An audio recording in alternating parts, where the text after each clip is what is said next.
Hello and welcome to the fifth episode of the Long Islander podcast. My name is John Potts and I'm here with my co-host, Vin Pensabene. Say hi, Vin. Hi, Vin. And there he is, folks. You know him. You'll love him. Unfortunately, Justin is unable to join us today. That is my fault because if you hadn't noticed, we were recording today instead of last night. Sorry. Things happen. Professional networking was going on. But without any okay. ado, It's the funeral of Justin today. That's why we're in all black. of course, yes, that is of course why we are in all black. This is for the funeral of Justin Foley. Rip your appearance on this podcast. It was short, but it was well lived. Now, without any further ado, let's get into something else that might end up being short and well lived. This World Series. Yeah, well, sorry. I was just very concerned. Something just flew into my window. It looked like a little bird. So hopefully that bird is okay. That's okay. Well, Vin, the World Series, we've watched 2 games so far. They haven't really been close. What are your thoughts? Quick, I think if Boston wants to continue to win, they got to continue to hit with 2 outs because they scored 9 of their 12 runs on 2 outs so far.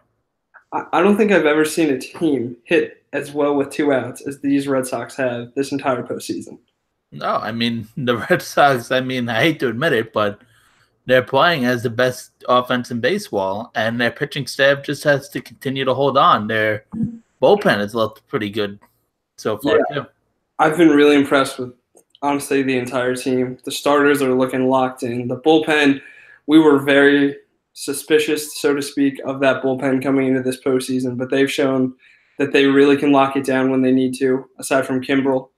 I mean, I know he's gotten the saves in pretty much every situation, but he sure likes to make it nervous. And as someone who has only been rooting for Boston for the past week, it certainly stops my heart at times, but I can only imagine how a true Red Sox fan feels. Well, I don't know if you heard on one of the games. I think it was game 1 they were talking about it.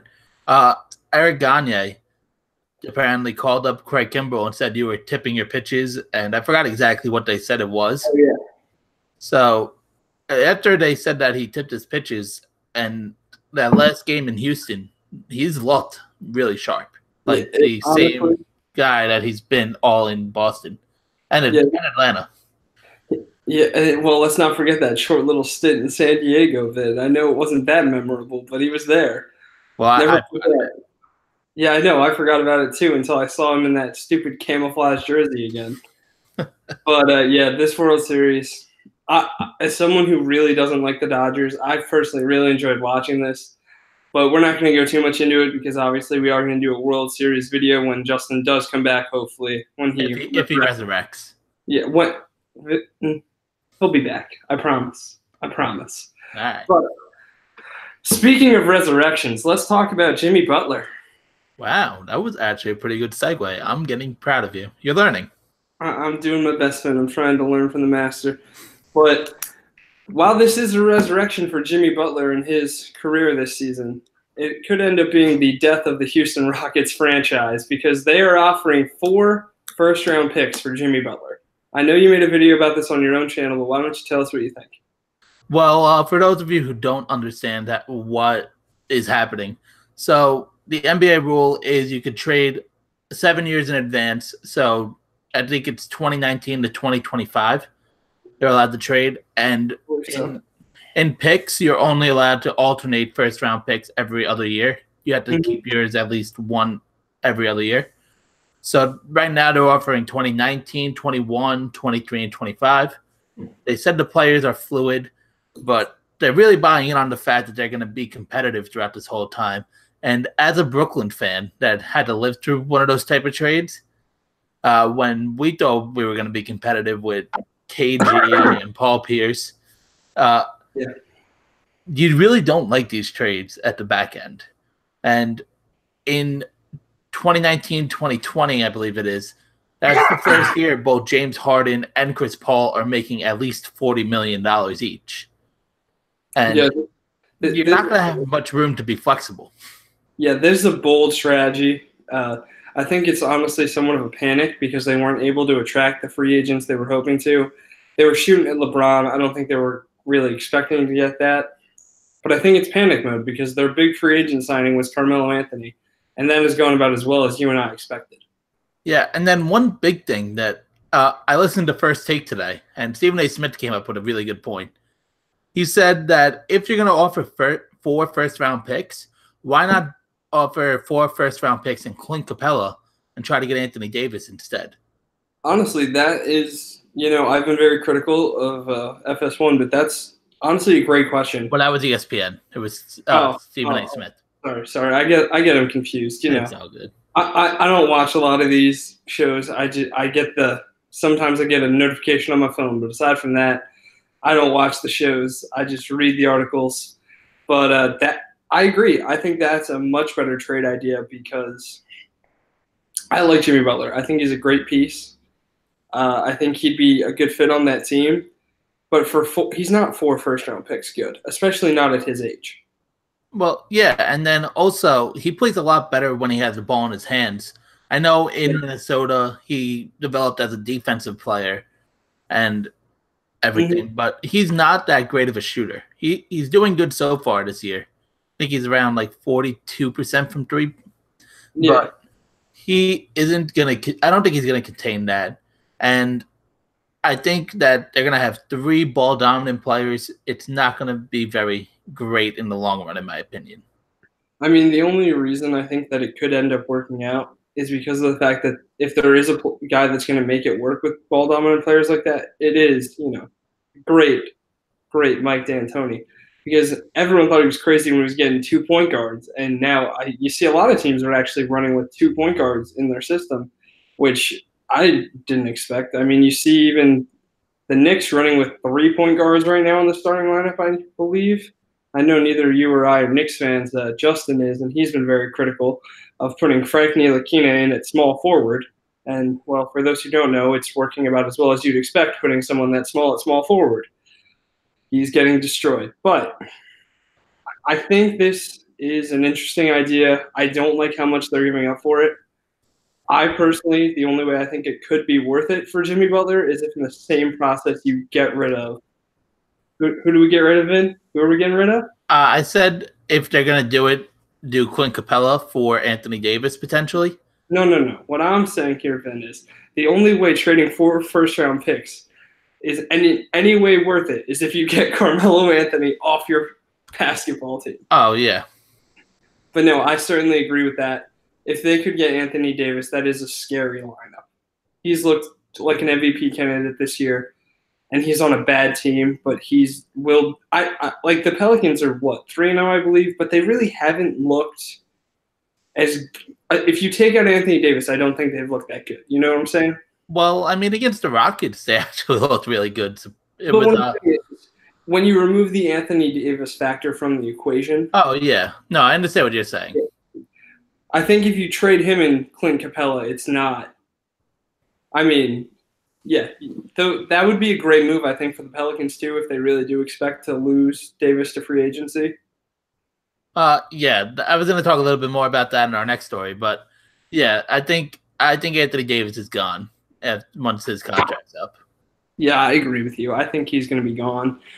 If I'm the Pelicans, I'm looking for a king's ransom at this point because you don't want to be the guy. You don't want to be the Kings with what happened with Boogie, trading him at the deadline and getting not what you want.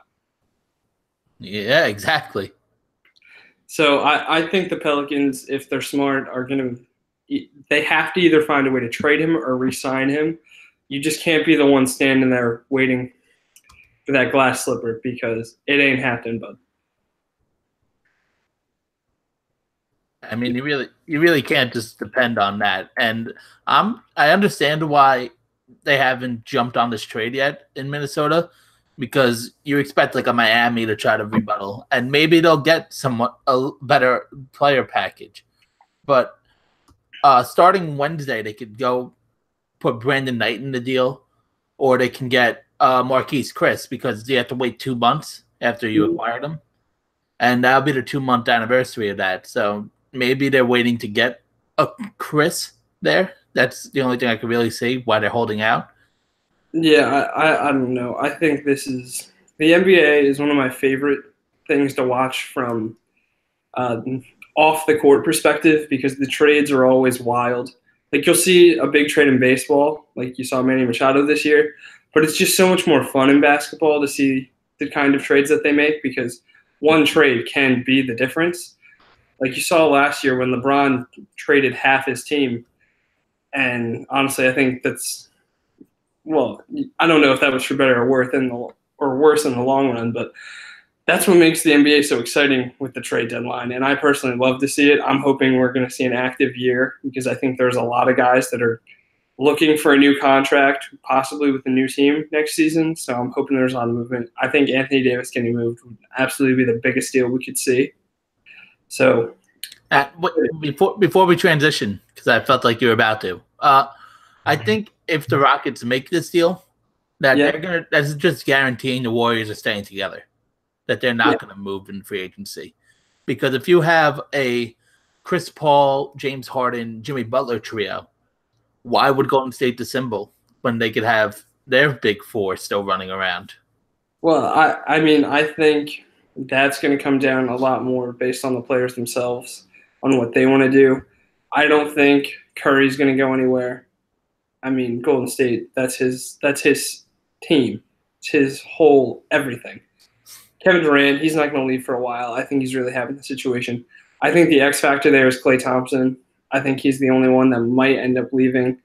And if he does just do that quick little trip down to, well, I guess up, I'm not from California, but if he would actually go to Los Angeles and join the Lakers, I think that would be a huge, huge move. But rather than talk about trades that could happen, let's talk about trades that didn't happen, Vin. I'm sure you heard what David Stern said this week. Yeah, so he talked a lot actually. Sports Illustrated did a great job on this. He talked pretty much about anything that the guy wanted to talk about on there. I think it was Chris Ballard, if I remember correctly. Mm-hmm. But he talked about the 2011 trade that didn't happen for Chris Paul to the Lakers and why that didn't happen. And he talked about the Hornets general manager at the time, who is now the Pelicans, Dell Demps, where he said, quote, Dell Demps is a lousy general manager, and none of those players, which he is referring to is the Chris Paul trade that happened, are currently with the team anymore, and he may lose Anthony Davis. So we already talked about that, so we both think Anthony Davis is gone. Yeah, we both talked about that. But the thing that I thought was so interesting was the fact that he kind of said the players that he traded for with the Clippers and the Chris Paul trade, none of those are there anymore. It's not the trade he wanted to make. Yeah, I mean, he had a deal where he talked about it. He said they had Kevin Martin, Luis Scola, and something that he can't remember. I don't remember the exact trade that was in place, and I don't know if I doubt you do as well. Of course. No, I could have told you one of those two players best, but yeah, I don't remember the exact details of the trade, but he wanted to trade with the Lakers, and it's not hit. In my opinion, I think it's rather bold of David Stern to say that you're a terrible GM when in reality he was the reason that he didn't make the trade that he wanted to make. Yeah, well, David Stern talked a little bit more, and he practically said that we just got out of a lockout in 2011, and he wasn't going to trade away the franchise star to that point of Chris Paul. He wasn't going to trade away that for what he didn't see was enough. So he didn't want to cause like a riff. And, I think that's why we can't allow the league to have this much influence over teams. I mean, you don't see this in most leagues where something like that would happen. So, coming into basketball, I obviously was not a huge basketball fan around that time. But hearing that kind of thing, it always makes you wonder, well, that's stupid. Like, you look at the Nets. No one stopped them from making the trade that they did. I hate to say it, Vin. I know you love the Nets. No one stopped them from making that trade, and now that's looked at as one of the worst trades in NBA history. Well, the difference was David Stern was the de facto owner of the team at the time, so he had the final say of that trade. But what I'm saying is I think it's a little unfair that you can veto a trade when the league has that little piece of control, let's say, over the team. But then other teams are allowed to ruin their future all they want. Hashtag trust the process. Yeah, but I think the difference is that those teams, they had an owner in place. He was the owner of the Hornets at that time for what they had that trade in place. I think if they had an actual owner, that Chris Paul to the Lakers, if they signed off on it, they would have been okay with it. But I completely agree with you. I'm just saying I think that's why we can't have these kind of situations be allowed to happen. I mean, I think that served as a lesson in other leagues, and it's why we're not going to see that happen again. Like, I don't think we'll ever see anything like that happen in the NFL. Like, when the Panthers were up for sale for what, a couple months at the most, and that's only because they wouldn't let P. Diddy and Steph Curry buy the team. Yeah, pretty much. But in the trade, the Hornets, who are now the Pelicans, got Eric Gordon, Al-Farouq Aminu, and the 10th pick of the draft at that year, which ended up being Austin Rivers. Yes, Austin Rivers, who ended up getting traded a couple years down the line to first the Celtics, and then 3 days later traded back to the Clippers. So he ended up where he was supposed to be all along, there with Daddy Dearest until. Well, now he's on. Yeah, now he's a Wizard. Yeah, now he's a Wizard, and they're not doing so great. But I think that you look at some of those names, like Eric Gordon, like he's obviously lighting it up for the Rockets. But I really don't think he didn't want to be a Pelican anymore. I think he was looking for a better situation because he went straight from the Pelicans to the Rockets, didn't he? Yeah, I believe so. I mean, you're going to tell a guy that shoots threes, don't go join Mike D'Antoni? Like, come on now. Yeah, and I mean, I hate to admit it, but I think David Stern's right. I don't think Dell Demps is doing pretty much what he should be doing. I don't think he's a good GM by any means. I just think that it's a little bit interesting the way that it's just a very weird situation. You know what I mean? Yeah. And well, do you have anything else to say on this, Ben? Yeah, but I just want to throw in the Pelicans did make a statement about what David Stern said. They said, quote, "We are very disappointed to read the inappropriate and inaccurate comments of the former NBA commissioner regarding the Pelicans. Our organization has the utmost confidence in our general manager. He is part of our family, the NBA family. We are excited about the direction of our team, yada, yada, yada. Finally, our organization is excited and proud to be a part of the NBA with the progressive and innovative leadership of NBA Commissioner Adam Silver." So they're basically ready to shake hand David Stern in his reign. I mean, David Stern, that era of basketball is over. I think Adam Silver has done a great job since taking over, but I don't think the Pelicans are doing a great job. If they lose Anthony Davis, I think that's kind of the end of them for a little while, so to speak. I don't think we're going to hear much about him until they get some more pieces, because I'm pretty sure if he leaves, the next man up might end up being Jahlil Okafor, and as a Sixers fan, that's not what you want. Yeah, I mean, they have Drew Holiday still, who I think is a pretty good basketball player if he stays healthy. Oh, yeah, he's also a former Sixer. Yeah, I mean, I really liked him. They still have Julius Randle under contract, so yeah. I think I just went at the center position. Yeah, I think it's just difficult because as much as people probably want to team up with Anthony Davis, I just think New Orleans isn't as attractive as a New York and LA. Of course. And they're in the Western Conference still. So they're not – I mean, I don't think many people even have them making the playoffs at this point. Yeah. I mean, I think – I don't – we didn't really do too much of a playoff picture. We kind of just did the over and under. I think the Pelicans they could be a playoff team. I'm not going to say it's likely, but that's only with Anthony Davis. If they trade him or if they lose him, I just don't see it. He's the most dominant player. He's the most dominant player there. He's certainly one of the most dominant players in the entire league. So, I mean, if you lose him, it's weird. I mean, you looked at this team last year when they had Anthony Davis and Boogie Cousins together, and you were like, well, this is this is a team. Like they were playing really well until Boogie went down. Well, and then they ended up even playing well after Boogie after he did go down because Anthony Davis just played with all that fire in his heart. But I Yeah. think he's lost some of that because they let Boogie go. He ends up going to Golden State, signs for $5 million. You're going to tell me that the Pelicans couldn't sign him for 20? I mean,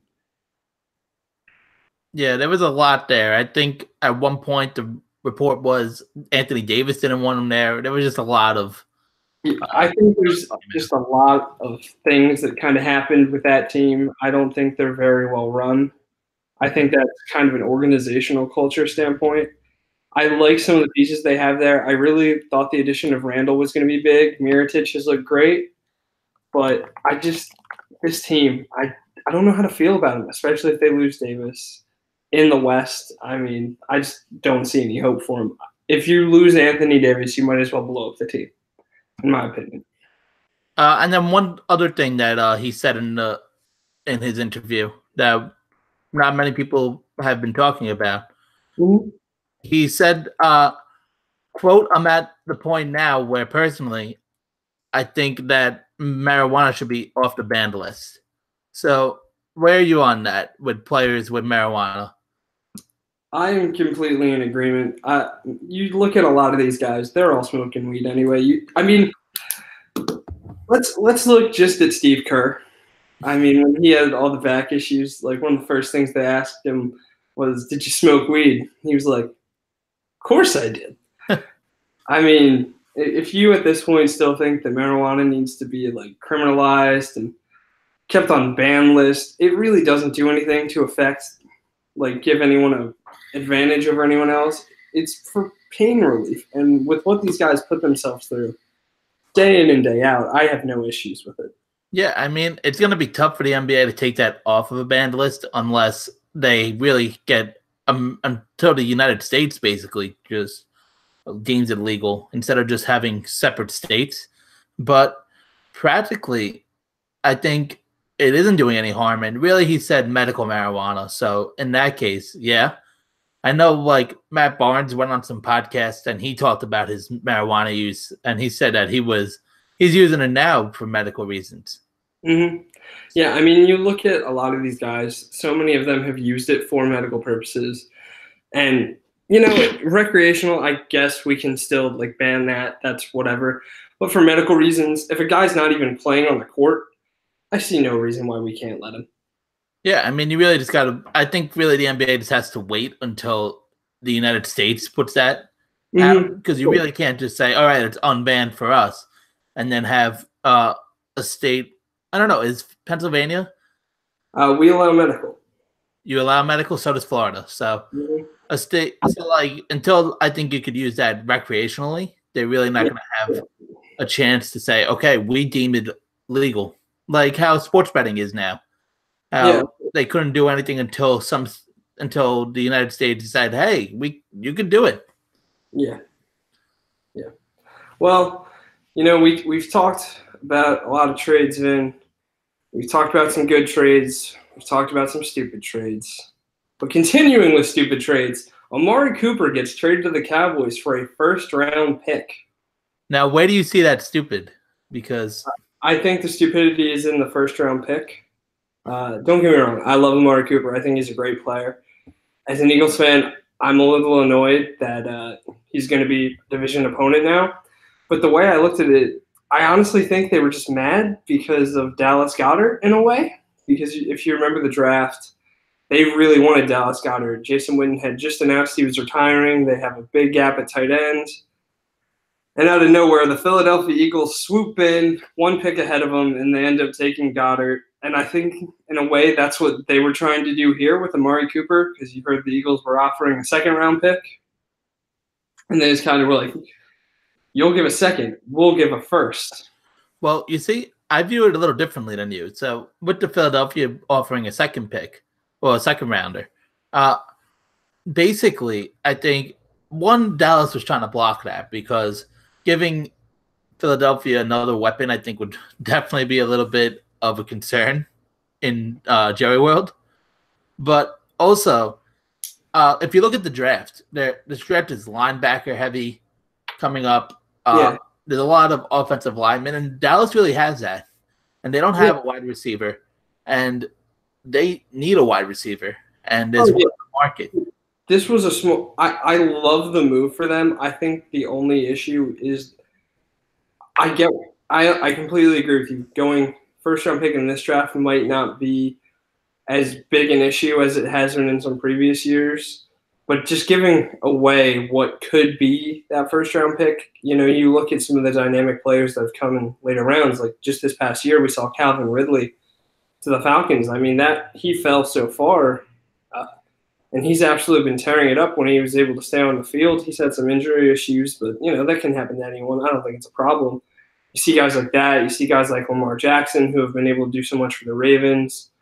I mean, obviously they're not going to go quarterback. They're not going to go offensive line. They're not going to go linebacker. But I think they're still going to finish somewhere with that 12 to 20 pick range. I don't think Dallas is good enough to be a playoff team, even in a terrible division. I think Amari Cooper is going to help them a lot. So I think that's kind of what they're banking on, is that their pick now is they're going to be able to make the playoffs, so that pick doesn't mean so much to them. You see, I view it a little differently. I don't view it as this is their – I think they are trying to push for the playoffs, obviously. But I think this is more of an audition for Dak, because I believe he get paid after this year. That's true. And they wanted to see, hey, is he worth it? If we give him if we give him a weapon to use, like how he had Witten and Dez his first year, and how he's kind of declined with no real help.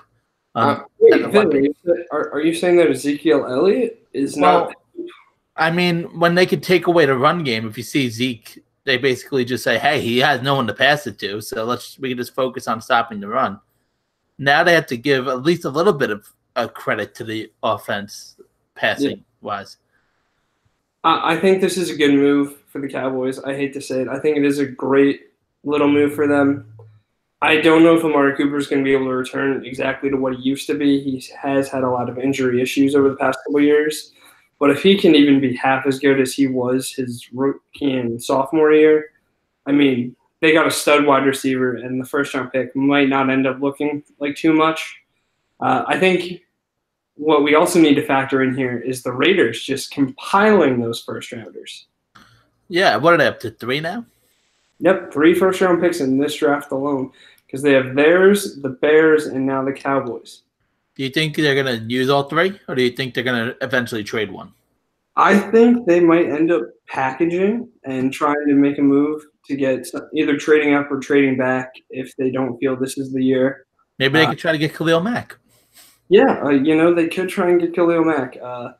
But honestly, if I'm John Gruden right now, you're dedicated at this point. I say you keep it going.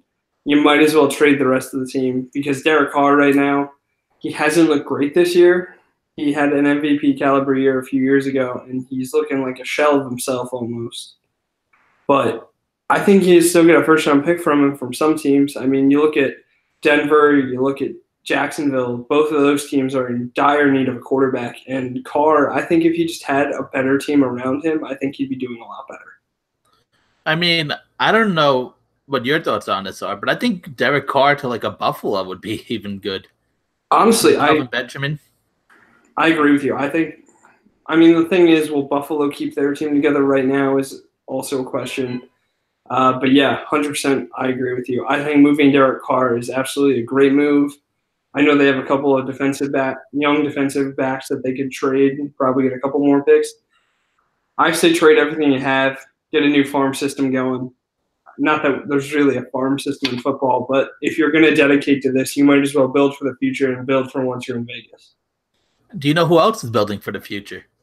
Who else is building for the future, Vin? The Cleveland Browns, even though they have started to build a little bit of a base, they decided, hey, we have Nick Chubb on our roster, and he's good enough to be a starter. They moved Carlos Hyde to Jacksonville. Yes. For a 2019 fifth-round pick. Yeah, this move really surprised me. I feel like it kind of came out of nowhere because I don't keep that much in touch with the Cleveland Browns. Chubb really hasn't gotten a lot of touches this year, but he has been making the most out of every touch he gets. You remember the game against the Raiders where he just went absolutely off, and he had a couple carries of like 60-plus yards or whatever. I think he had like 3 carries in that game in total, and 2 of them went for long touchdowns. So when you look at that, I think this was a good move for them to try and get a draft pick for basically nothing. They signed a guy, they gave him some money, but in the NFL, what even is money at this point? So you end up trading the guy for a draft pick. I think they kind of undersold it, though. I mean, Carlos Hyde, I know he hasn't been doing as well as he used to do when he was back in San Fran, but I just feel like a 5th-round pick, it's basically meaningless. Yeah, I mean, I really never understand NFL picks, with the trades, because it's always weird how they value players with picks. I understand they got to fit new schemes and everything, but I never really understand the whole, okay, you'll get a 5th round here and a 7th in the next year and everything. It's just always seems like they're just picking it out of a hat to me. I mean, yeah, you had some great points. Carlos Hyde, he's going to Jacksonville now. I think they were hoping to be more competitive than they were this year. I think this was somewhat of a panic with Fournette, and I think this says a lot about Fournette being able to come back in that he's not going to. So I think this was a panic move to get a running back because they're looking at Blake Bortles and they're realizing, oh my God, this guy is terrible. If he has no run game, he has nothing. Yeah, I think they were trying to because they got this, I believe, before last game, and they're trying to salvage their season. I mean, if you really look at who's in their division, this isn't really a division that people are running away with, except now the Texans. I mean, look, they're good, but I mean, you're playing against teams like Indy that's having struggles. A lot of struggles. Yeah. And there's not really, I mean, besides the Texans going on a run now, there isn't really a team that you could say is going to run away with this division, definitely. Because Texans still have their issues, especially Fuller getting announced today with a torn ACL. Yeah, I agree with you, but honestly, I think you saw it last night in the game. Deshaun Watson, he looks healthy again, and I think that's big for them. He had 5 touchdowns last night on only, I believe, 18 completions. Yeah, he had more touchdown passes than incompletions.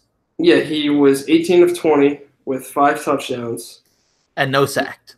And wow, I didn't pay that close attention to the game, but I think that shows a lot of development amongst this team. I think their offensive line really stepped it up against Miami, who hasn't had a great pass rush this season, and obviously pretty much everyone who's played Miami has looked pretty good. But I think this is huge for the Texans getting a healthy quarterback, especially the way Deshaun Watson plays. You see it where he can take that sack and turn it into a scramble that he ends up getting a good 10 yards. Yeah, and quick, I know you were out last night. Did you see the DeAndre Hopkins catch? Oh, I saw the DeAndre Hopkins catch. And this goes to you, Justin Foley, because you left him on the bench, and you can try and put it on me, but we co-own this fantasy team, and you let Jarvis Landry start in his place. So if we somehow lose, this is on you. Dang. Just had to, well, speaking of losers, what a do you know what team has been one of the biggest disappointments in the NFL this year? Would that be wrong? It is the Giants. Oh, Vin, I had so many. I thought you were going to say the Patriots for some reason. No, that wasn't. That was maybe the Chiefs. I don't know. I don't know where your head was at. It wasn't going to be either of those. There's a number of options you could have picked, but yeah, 100% in agreement. The Giants have been one of the biggest disappointments. Obviously, as an Eagles fan, I'm not as disappointed as most people are. I'm not that disappointed as a Jets fan. It actually makes the Jets the better. Actually, right now, the Jets have the best record out of New York teams. You're not wrong. If only Sam Darnold wasn't your quarterback. Yeah, you see, I don't have the issues with Sam Darnold. I'm going to talk a little bit about that with my picks. But all right, we'll get into that later. But the Giants make 2 trades. They trade Snacks Harrison for a 5th rounder. in case anybody missed that, they trade Snacks Harrison for a 5th-round pick, and then they trade Eli Apple to the Saints for a 4th and a 7th-rounder. I really don't have too much to say about it. I think the Giants are realizing that it's time to start blowing up the team and getting as much youth in there as they can. If only they could move Eli. I just don't think they're going to be able to at this point. Yeah, I mean, really, I think somehow they messed up picking Barkley. I hate the whole we're going to take the best athlete available. There's a reason you have needs in the NFL. The Giants, I mean, they don't have a quarterback after Eli, and Eli hasn't looked great. So this isn't a quarterback-heavy draft coming up, and I think that they potentially will have to pick after Arizona and possibly San Francisco with the way and Oakland. I mean, they're not guaranteed to have this first pick where they have a choice of who they want. But here's the thing, though. I think the only real danger there that they'd be facing is Oakland, because the Cardinals, they're not. I don't think they're going to draft another quarterback that early. They have Rosen. He looked really bad against Denver, but we've seen it before. Everyone looks bad against Von Miller. I mean, you saw Cam in the Super Bowl. Well, yeah, he's a UCLA guy, so they're not going to quit on him. So, yeah. So I think the Cardinals aren't really much of a threat. I think the 49ers aren't really too much of one because they still have Jimmy G. I don't know how they're going to be feeling about him, but going into the season, they sure were hot, feeling like this is our guy for the next 5 years. Yeah, and then they also have teams that might want to jump ahead of them just to get in their heads. Of course. But I think, you said it yourself, this isn't a real quarterback-heavy draft, but there is one quarterback that I really, really like in this draft that I think could go number 1. I know you're not a big college football guy, but Oregon's Justin Herbert, every time I've watched this kid, he has looked phenomenal. I am so high on him. I think he's going to be a generational talent.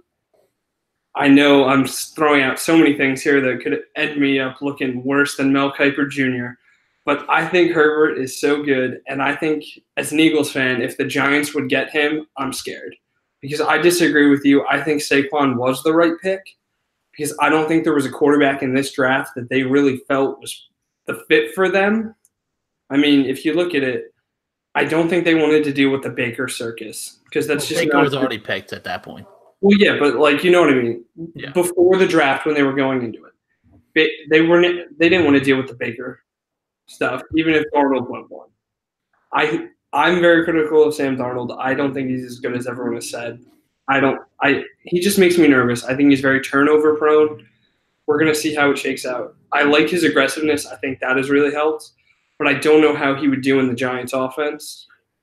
And you look at Rosen, I think a lot of people saw him as more of a project into what can he be, the same way with Josh Allen. Rosen, obviously more polished than him, but Josh Allen was so raw, and you really saw in Buffalo.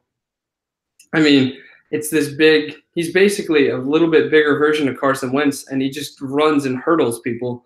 That's really not what you're expecting. So, and then Lamar Jackson. I just don't think the Giants really felt there was a quarterback in this draft they wanted at 2, which is why I think they ended up taking Saquon. I think it was the right pick for them because let's say they do get a quarterback in there next year, no one's going to care about this year.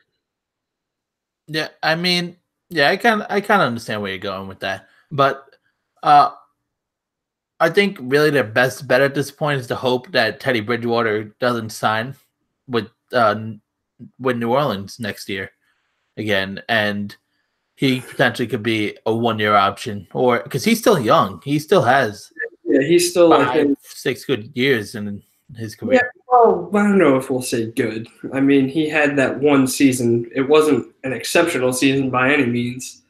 He was good, but he's not. Let's not pretend Teddy Bridgewater is the next Peyton Manning signing here.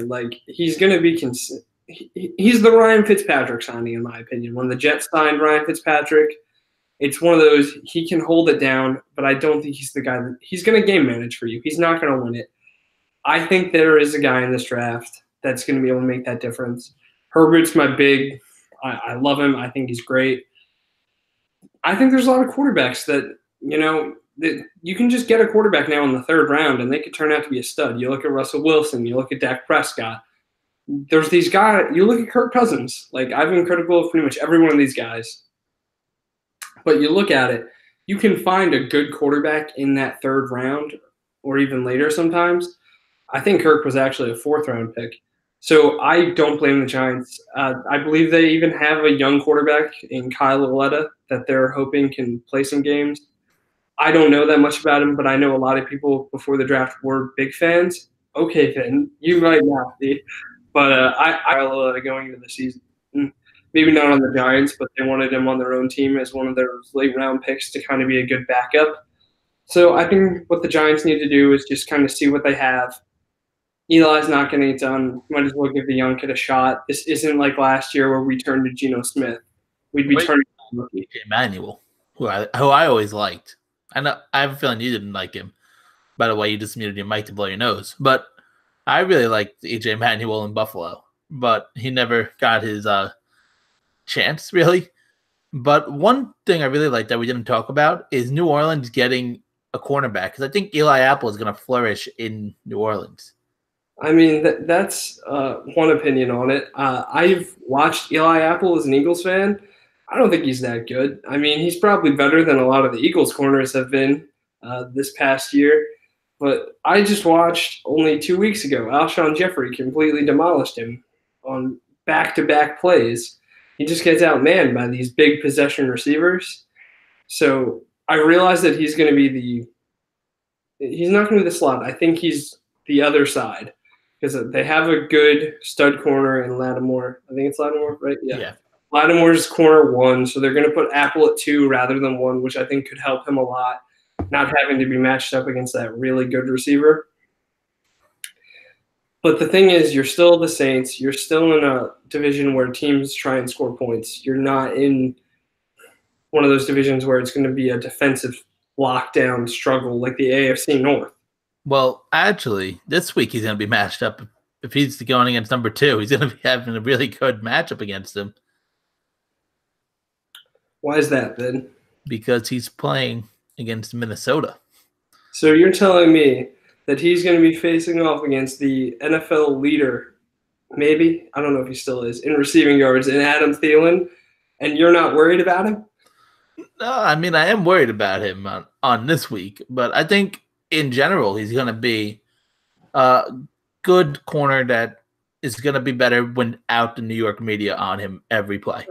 That's fair. I think really the only thing they were looking for in this corner was do you know to not jump when that deep pass is going to Stephon Diggs? Yeah, and I think now he doesn't have to worry about, hey, if I make a mistake, we're not scoring points. Because now he has the greatest quarterback of all time. All right, folks. Well, before I yell at Vin anymore, we are done with our trades, and we are going to get into our NFL picks so that Vin and I can argue about some different things. How's that sound, Vin? That sounds beautiful. All right, well, let's start with another early game this week. We're headed to London. I love these 9:30 games. I hate them. It makes me feel like I'm living over on the West Coast with how early some of these games start. But my Philadelphia Eagles are heading across the pond to face the Jacksonville Jaguars. Well, before you even say anything, we have Justin's picks written down. He gave us his picks, so we are going to say his. And John, do you have the updated scoreboard by any chance? What do you mean the updated scoreboard? Of the picks, who is in the lead, and I'm ahead? Yeah, yes, I can confirm. Vin is ahead of Justin by 2, who then is ahead of me by 2. So right now, Vin is the big dog. He is still leading after 2 weeks. His fantasy team is not doing nearly as well before he gets a little too excited. The problem is I don't wake up until about like 1:30 on Sundays half the time. So maybe I don't set my lineup the night before. Yeah, I should, but I've given up. That's a whole different story. Maybe you need to be more like Justin and hire a general manager for your fantasy football team. Maybe. I think it's too late at this point. It's never too late, Vin. We're in a terrible league. No one knows how to play. You're right. All right, so back to actual football rather than our fantasy dreams. Like I said, Philadelphia wasn't again. Come on. There we go. There we go. All right. So Philadelphia is currently a 3-point favorite against the Blake Bortles-led Jacksonville Jaguars. He was announced as the starter. What do you got? I'm assuming I'm with you guys on this, that I have Philadelphia. All right. Good to hear, Vin. Yes, Justin and I, we cannot turn against our own team. There's part of me that wants to so badly.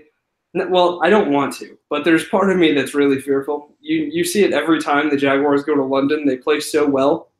But as an Eagles fan, I can't accept that my season will be over. So we really need to win this game, and therefore I'm going to hope that we do. Yeah, I mean, really, what do the Jaguars have right now? They have a quarterback who literally said that he feels like he's the scapegoat. They have a defense that they have Saxonville that doesn't get sacks. And they have Carlos Hyde. So I think they really have a chance to show what they can do this week. Defending Super Bowl champions, they could have a big statement game. But really, I don't see anything boiling up for the Bort holes. All right. Well, Bort holes aside, moving from one flightless bird to another, we're going to go over to the Baltimore Ravens, who are currently favored by 2.5 heading into Carolina. Oh, wow. 2 bird and cat games back to back. Wow. You must be very proud of yourself. Listen, Vin, I didn't even realize this until now. That actually is funny to me. Birds versus cats, I'm personally a bird man. But what do you think, Vin? Baltimore, a 2.5-point favorite on the road in Carolina. Well, I listened to I Made It the other day, and Birdman's on that track. So I guess I am also a Birdman man. But Baltimore's defense is just too big for me to say. I got away with Carolina last week. I think they're not. That was against an Eagles. Got away with it, just like Cam Newton got away with a win. I don't think that Joe Flacco is going to do great. I think he's going to do enough to get a win here. I think they're going to get a field goal. I think they're going to win by a field goal. Yeah, I don't think Justin Tucker is going to be missing another game-winning kick or game-tying kick. That was a fluke. It was the first extra point he missed in his entire career. That was just some weird weather going on in that area last week, and I think Baltimore's defense is just too good. I mean, the Eagles' defense is terrible, and it took Cam Newton until the second half to get going. So for that reason, I'm going to take Baltimore as well. Justin took Carolina, so that marks our first different pick. Heading on to a truly bad game. Well, at least it was the first time. The first game of the NFL season to end in a tie. The Cleveland Browns face the Pittsburgh Steelers. They are not expecting a tie this time in Vegas. Pittsburgh is currently an 8-point favorite at home against Cleveland. Justin, I can tell you, has taken Cleveland. He loves Baker that much. Did you hear what Juju Schuster-Smith did this week? No, I did not. He bought 100 Mega Millions tickets and said that if he won, he was going to try to get Le'Veon Bell back. So I thought that was pretty funny. Mm-hmm. I kind of did factor into my pick. I'm not going to lie. But I'm going Pittsburgh. I think they didn't know what they were going to expect. I don't think Baker is ready for this game. And they played a lot of close games, Cleveland has. And I think this is really Antonio Brown's going to do what he did at the last possession of the game. I believe it wasn't against Cleveland, where he broke for a touchdown. But I think Antonio Brown's going to have a pretty big day. Yeah, I can see that. Justin took Cleveland. There's a real part of me here that wants to agree with him because this is such a big spread. I mean, 8 points in an AFC North game just seems like such a risk. I feel like every single time we see AFC North teams match up, it always is one of those close games. You get what I'm saying, Vin? Yeah. I'm pulling it up right now. The last 10 games that these teams have played. Oh, there we go. The last 10 games these teams have played against each other. Would you like to guess the average margin of victory for the Steelers? Average margin of victory. 8-1-1. 8-1-1 in the last 10 games. I want you to guess the typical margin of victory. I would assume it's pretty big for how bad Cleveland's been in the past. What do you think? I'm gonna say 10. Surprisingly, and I truly was surprised by this, it is only 5 points on average. These two teams always play each other close, and when it comes to the spread, over the last three, Cleveland has actually covered all three. So for that reason, I'm going to take Cleveland just because I think Pittsburgh wins by a touchdown. I don't think they win by 2 scores. I think it could be very much like with you when you had the Broncos against me with my Rams. You had that nice little backdoor cover. I think this could be the same scenario. I'm going to take Cleveland. I realize that puts me in more of a hole against you, and I'm not feeling too great about it. Le'Veon Bell, if he comes back, I'm really going to regret this pick. I don't think he's coming back this week. I hope to God he's not coming back at all this season because I have James Conner on my fantasy team, and he has done great, and I love him because he's carrying me through this season. And we're in a PPR league, folks, so that just shows you how impressive it is. Now, moving on, though, to another big spread, because 8 points might not have been big enough for you, man. We're going to look at Denver, who had a big victory last week against the Arizona Cardinals and their rookie quarterback. Now they'll be facing another first-year quarterback, except this time they're facing one they've already seen before. They're facing Patrick Mahomes and the Kansas City Chiefs at Arrowhead, and the spread is currently 10 points favoring Kansas City. Hold on. Who do you have playing right now? Chiefs and who? Chiefs and Broncos. Oh, sorry. I thought you said Cardinals. That's why I was very confused. Oh, no. I was doing the whole thing about how they played the Cardinals okay. last. All right. I was just very confused. I was like, that's not a game this week. It was a bit of a long segue. All right. No, it was me just jumping. Yeah, you're good, man. I think this game is where? Is it in my – I forgot. It's in Arrowhead. The last time when they were okay. Denver got creamed. Yeah. I think more the same. I think Kansas City's going to cover. I think they're going to win multiple touchdowns. Denver's not good on the road. Kansas City's good everywhere, especially on offense. Yeah. And Royce Freeman's out, they declared. So that's going to be a big blow to that. Mm-hmm. Who even knows if Demaryius Thomas or one of the receivers are on the trade block at this point?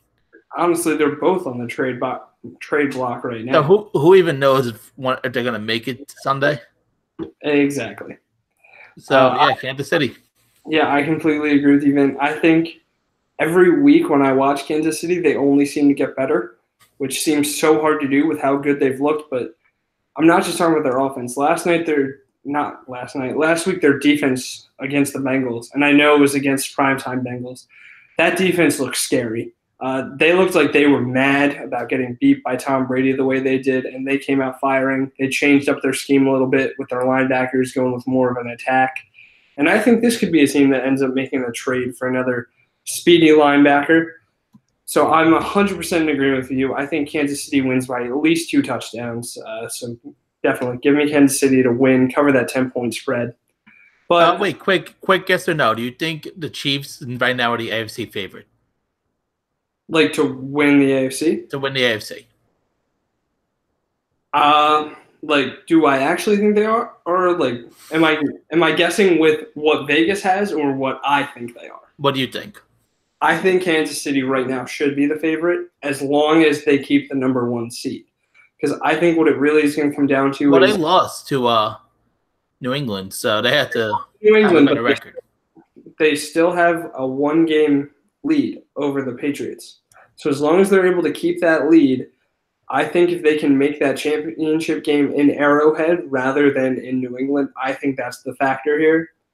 Andy Reid always makes me nervous in the playoffs, so he might not be the favorite. That's where Bill Belichick and the Patriots always have such an advantage is coaching. But right now, my team it might be thinking too much with my heart. I want the Chiefs to make it to the Super Bowl. I can agree with that. I'm a Jets fan, and the Patriots are in a mad division, so. Well, transitioning from the best quarterback in the NFL this year, Patrick Mahomes, we're going to go to Vin's self-proclaimed worst quarterback in the NFL. Mitchell Trubisky and his Chicago Bears are hosting my worst quarterback in the NFL, Sam Darnold and his New York Jets. It is currently Chicago favored by 8 points. Vin, take that crazy face and tell me what you think. All right, so this one I was tossing around a little bit. I was thinking with my heart. I wanted to pick the Jets, but I had to go with Chicago. First off, Robbie Anderson's doubtful. Bilal Powell almost broke his neck. And I know they said that it was possibly career-ending. I know now they said it was a bad it was bad, so but he can return eventually, which is good news. That's good. I think this Bears defense is going to be able to hold a very weak Jets offense at this point. Yeah, not a very good offensive line. You obviously know more about the Jets than I ever could. I think this could be the week where I agree with you. I don't think Trubisky's the one to win in this game. I think this is one of those where defense. I mean, Khalil Mack, he's the best player here on defense in the NFL for a reason. Von Miller tries every week to give him a run for his money. But if you ask me, I'm still going to go Khalil Mack. So with this big a spread, it does make me a little nervous because of the fact that Chicago haven't really overperformed. I feel like in a lot of games they underperformed. You saw it against Miami that they really just did not look good. But I think the big difference here is where the game is being played. I think at home the Bears have just looked scary good rather than mediocre or kind of good depending on who they play because I feel they're very inconsistent. But I think the way they lost to New England last week, it inspired some confidence in the team. Like they were 1 yard short of beating the Patriots. So for that reason, I'm going to agree with you. I'm going to take Chicago as well. So that is, yet again, another three-way. All of us are taking the Chicago Bears, just like we all took Kansas City. But getting to yet another – You are so lucky we are trying to be PG. I'm aware of it. But getting on to another bird and cat game, because we didn't get enough of them earlier, we have the Seattle Seahawks flying into Detroit. Well, at least you got a bird that can fly. No Pittsburgh Penguins in this household. Yeah, I'm going to go Detroit. I like the addition of Snacks on that defensive side. The defense of Seattle is just it's hit or miss at this point. And I think Detroit, I like Stafford as much as I can. Of course. And I think he'll be able to get them into a position where they'll have a touchdown lead, if not just a field goal. Mm-hmm. And with it being 2.5, I'm just going to say Detroit. Yeah, with that small a spread, I'm going to take Detroit as well. Seattle, I don't think they've looked good this year, especially on the road. I think Russell Wilson, this could be one of those games for him where he ends up getting sacked 8 times. Detroit has a very aggressive front seven. Matt Patricia has always been a good defensive coach. I mean, he's looked suspect at times, but I think he's definitely going to be able to game plan for what Russell's doing. You saw it in a Super Bowl just a couple years ago. So I'm going to take Detroit as well to cover that 2.5 point spread. Ahead now. Oh, you okay, Ben? Thought you froze for a second. Let's jump ahead to your Tampa Bay. Well, not your team, but, Tampa Bay Buccaneers traveling to see another cat team, the Cincinnati Bengals. But you know what? After last week, I don't know if this cat has any fight left. Shocking. I went with my cat here. 3.5, I don't think is too much to expect out of a team that is facing a defense that can't stop water from getting on a boat. Yeah, honestly, you're not wrong. I like the little reference there, considering they are pirates. Yeah, I mean, I come very prepared. Honestly, I'm gonna because I just need to check one thing. Yes, this game is not in any way a primetime game. It's being played at 1 p.m., and that is why the Cincinnati Bengals are going to be able to do this. I agree with you.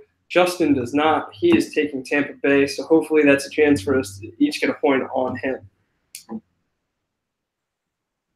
Nothing, Vin? You got no words? No, not really on this game. Well, yeah, that's fair. Moving on to another game that I don't know how many words we're going to have to say about it. Washington is headed to New York to face the Giants. Washington, after their big win last week against Dallas with a missed field goal after a terrible penalty that never should have counted. Yes, I'm still salty. I didn't get that point last week because Dallas, you could have covered the dang spread. Anyway, Washington is going to be facing New York, and they're currently a 1-point spread on the road. I don't understand why the spread is so little. I appreciate it because it made my pick a lot easier. Eli has not looked very good. I know, that's why they traded in New Orleans. Yeah, exactly. And Barkley is really the only thing they could really hang their hat on at this point. Odell hasn't been able to do much with limited passing. Ingram, I think, is doing okay. He looks like Eli's favorite target at this point. But you took away Snacks Harrison and Eli Apple from this team just this week alone. And that's 2 starters and arguably 2 of their best starters on defense. Mm-hmm. Mm-hmm. And I understand this game's at home, but this is a 1-6 team. And I don't think they're going to get up. They didn't get up for the Eagles game. So I don't think they're getting up for a Washington game in their division. Well, Vin, there's part of me that wants to disagree with you to try and get that point. And before this week, before those trades, I saw it as a lot more feasible. But you're right. Trading away those defensive players is huge. I'm going to take Washington to win, but I'm also going to say that if you have the opportunity to bet on the over for Saquon Barkley's yards from scrimmage, take it, because I think that he could get 200 yards this week easily against a Washington defense that's been able to cover receivers well, but they haven't been able to stop running backs out of the backfield. Even with this Giants line that's been just not really hit or miss, just been miss. Well, yeah, that's why I'm saying Saquon Barkley, because you can't throw the ball any further than 2 yards because you don't have enough time. I mean, Saquon Barkley has been a fantasy revelation this year, especially in PPR leagues, because of the fact that they have to dump it off all the time because this offensive line is atrocious. So that's why I'm saying for any bettors out there, 100% I would take Saquon Barkley over on anything 150 or lower for sure. I don't know if you could really have a say on what you want bettors to do with your NFL picks. Then I'm still beating you in fantasy by so much. I'm number 1 in the league after starting 0-2. And I'm number 1 in our picks. Yeah, you are number 1 in our picks because of the fact that we've only been doing this for 3 weeks. And if we would have gone to the picks that Justin and I had before this podcast started, I was winning so much. Yeah, it's not my fault that kickers are terrible. Maybe we should adopt your ability to get rid of a kicker altogether. But you know what kicker I don't want to get rid of, Vin? What kicker is that? Adam Vinatieri. Let's move on to his team. The Indianapolis Colts travel to Oakland this week where they are a 3-point favorite. Indianapolis, they've looked bad at times. They had a good win last week against Buffalo. And now they're playing arguably an even worse team in the Raiders, who just traded away their star wideout, even though he wasn't playing anyway with injuries. You know what I mean. So what are you going to do, Vin? Justin has Indy. What are you doing? I'm going to say something I rarely say. Justin was smart because on a very easy decision, going against probably the team that's going to get the first pick, and Gruden that really hasn't done anything right, it seems. They really have no shot of stopping Andrew Luck. I think this is the game Andrew Luck's going to look like the old Andrew Luck. Yeah. And I think it could possibly be a double-digit win. Yeah, I thought this was a very favorable spread for Indy bettors because it's only 3 points in a game I think they could easily win by 10. Oakland has looked bad, and I mean bad. Andrew Luck has looked great the past couple weeks. He had those turnovers against the Jets, but you saw last week against Buffalo that he can still be efficient when he just has a fortunate matchup. And I think the Oakland defense this year has looked bad. You've heard Jon Vin himself say it. We can't get pressure. We can't rush the quarterback. Maybe you shouldn't have traded Khalil Mack, but that's a story for another day. So I think we're all unanimous here. We're all going to go Indy -3. I think this is going to be a blowout. I think this could be – I don't know if you remember the game a few years ago where Nick Foles traveled into Oakland and threw for 7 touchdowns. Andrew Luck certainly could do the same thing, and maybe that could happen this weekend. He doesn't even need a good shoulder. That's right. So moving on from a quarterback that could have one of the best weeks of his life, let's go to one of the best quarterbacks in all time. Josh Rosen. Oh. Please never say that again, Ben. We're talking about Aaron Rodgers, my self-proclaimed best, most talented quarterback in the league. He's not the most successful, but I think he by far has the most talent I've ever seen.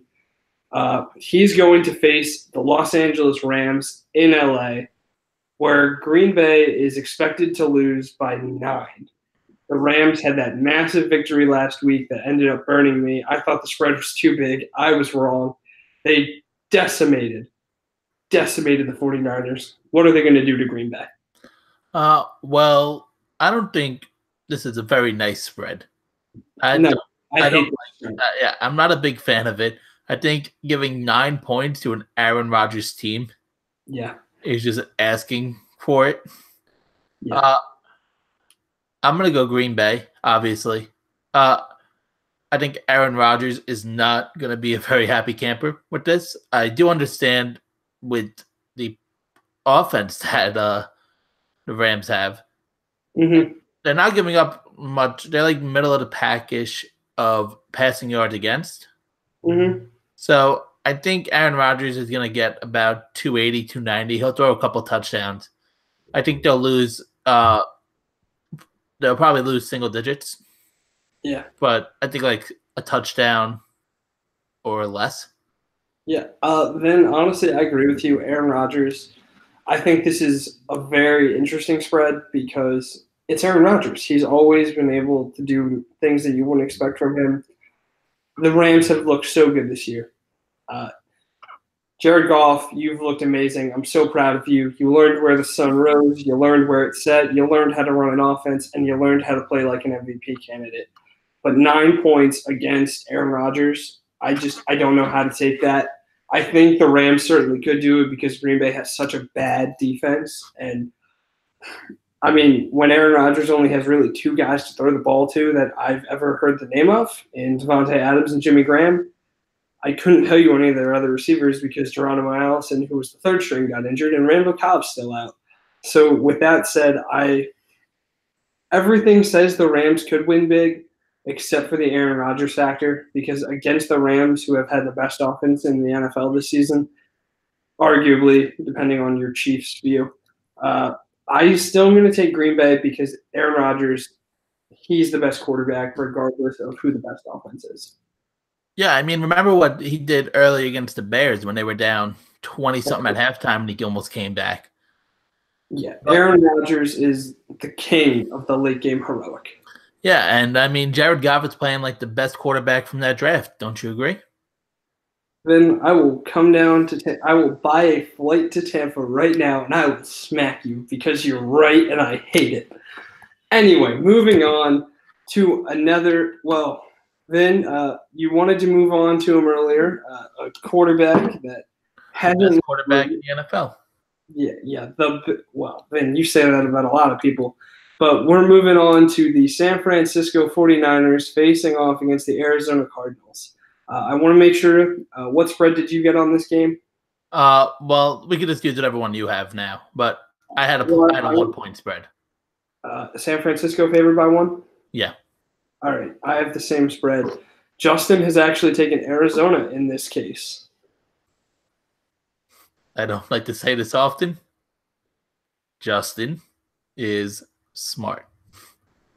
I think in the battle of 1 and 6, the Cardinals have a better overall roster.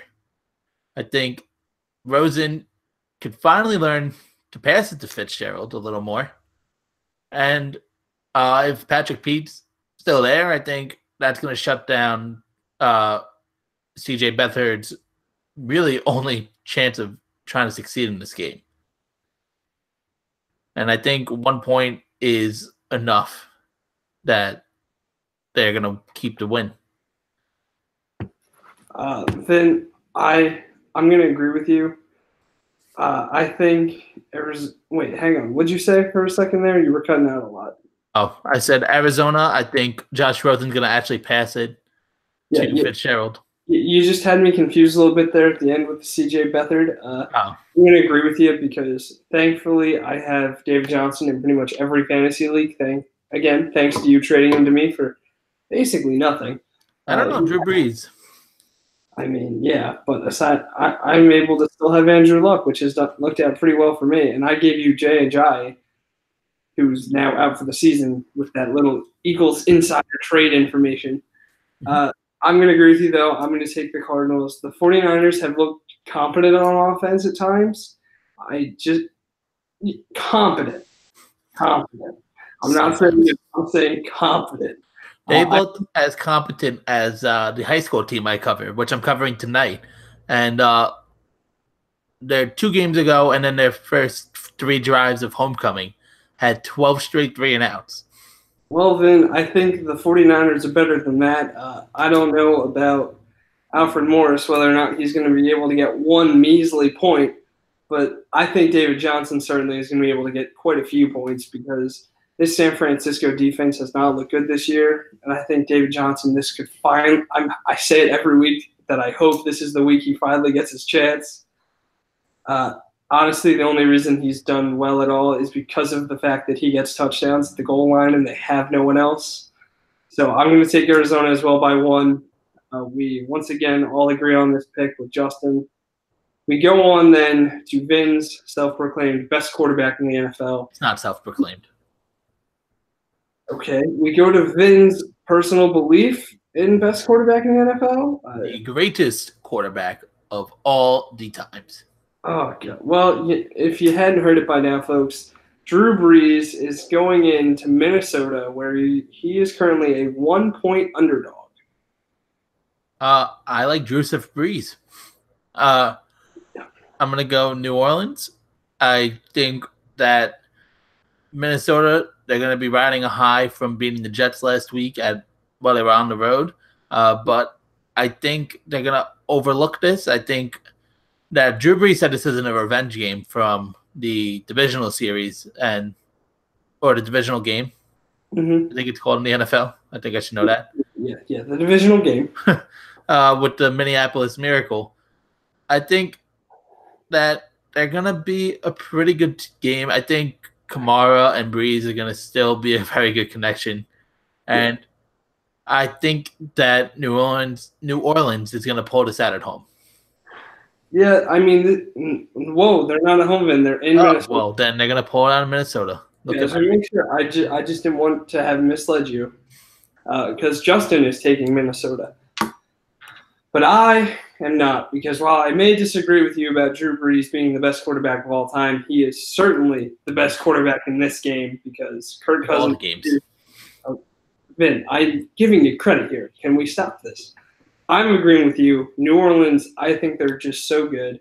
I picked against them last week because I thought it was going to be colder in Baltimore. It ended up being a nice day. But you know where it's always a nice day? In a dome. And Drew Brees loves to play in domes. I think he's going to get that revenge that he's been looking for against Minnesota. But let's look at one last piece of revenge, then.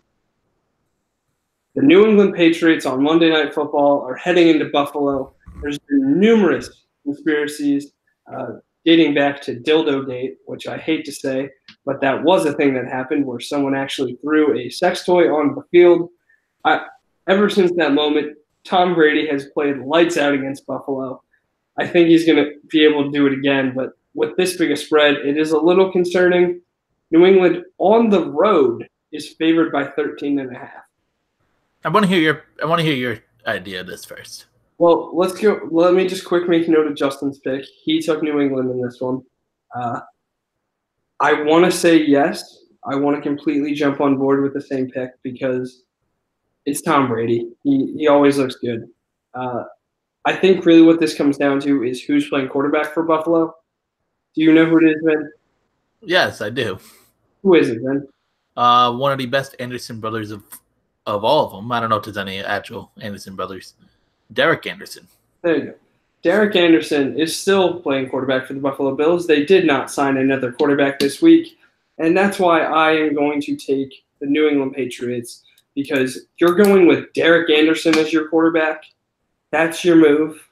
I know this is a big spread. I know they basically covered this exact spread against Minnesota, but I cannot, in good conscience, take a team that signed Derek Anderson and days later played him in an NFL game, even though I took them last week against a bad Colts team. I will never take that over Bill Belichick and Tom Brady. Vin, your thoughts? Well, I guess I can take Buffalo. All right, Vin, you said it. You did it last week. I have two words for the reason I'm taking this. Okay. Trap game. Do you know who they play next week? The Patriots. The Packers. Yeah. I think they're going to be looking ahead to Green Bay. I think that they're going to win. I don't think this is a chance that Buffalo is going to sneak in a win. I just don't think it's going to be a 2-touchdown game. I think it'll be a 10 at most. Touchdown game? I agree. But I don't know. I don't think it'll be anything. I don't think it'll be a huge blowout as many people are thinking it will be. I mean, there's part of me that wants to say that. Derek Anderson actually looked pretty good in the first half last week for most of it. And they have the Patriots defense that doesn't always look great. Well, they don't. But the difference is we're in week 8 now. This is when the Patriots finally start to care. Yeah. They always come out of the gate slow. But I feel like Tom Brady has a true hatred for Buffalo. I just think he does. I think he doesn't like the city. I don't think he called them out this week. I don't know if you saw that video. No, I didn't see it. But what he said? Yeah, he literally said, "Bills Mafia, we're coming for you. That we're gonna be 6-2 after that." Well, that actually, at first, I was inspired with confidence. At the end, I do not like it. But I'm going to take New England because you say trap game. I think Bill Belichick is smart enough to avoid that. I might be wrong in the end, but I'd rather go down with Tom Brady and Bill Belichick than go down. They did say Gronkowski was practicing today, so it's pretty much certain that he's going to be playing. I don't care if Gronk plays because they have Julian Edelman and they have Josh Gordon, who has looked phenomenal since coming to that team. Yeah, one random stat I sent in our chat today.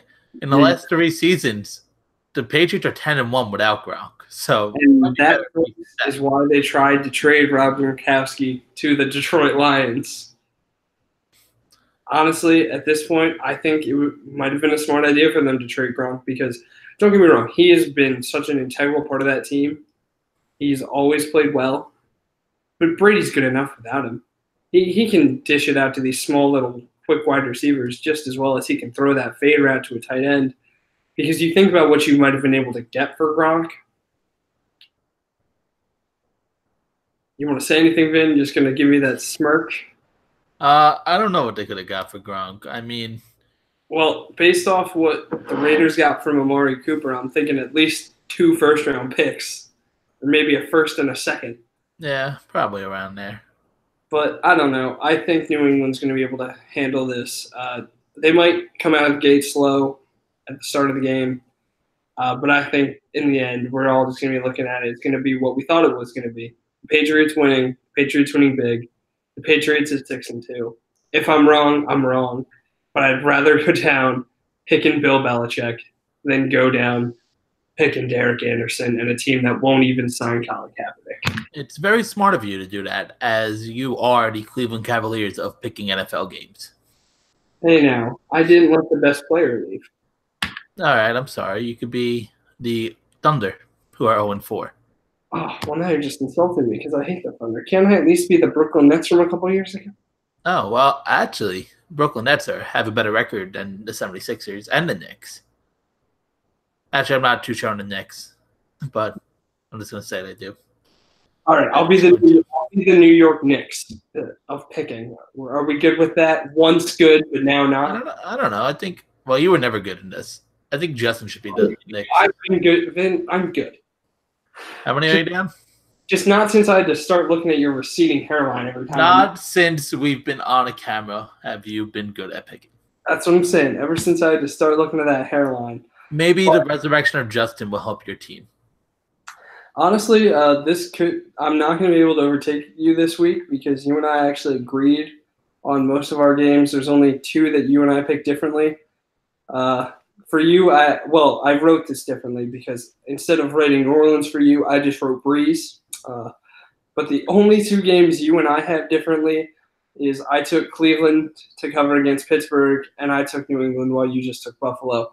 So I'm not going to be able to overtake you, but we might be able to bury Justin this week with some of his picks because he's taking Carolina against Baltimore, Cleveland against Pittsburgh. Let's see. Tampa Bay heading into Cincinnati, and finally he took Minnesota against your boy, Drew Brees. What a mistake. You know, Vin, for once, I agree with you, and this is something I don't say very often. Vin, that was smart. And I don't think there's any better way to end this show. So, do you have anything else, Vin?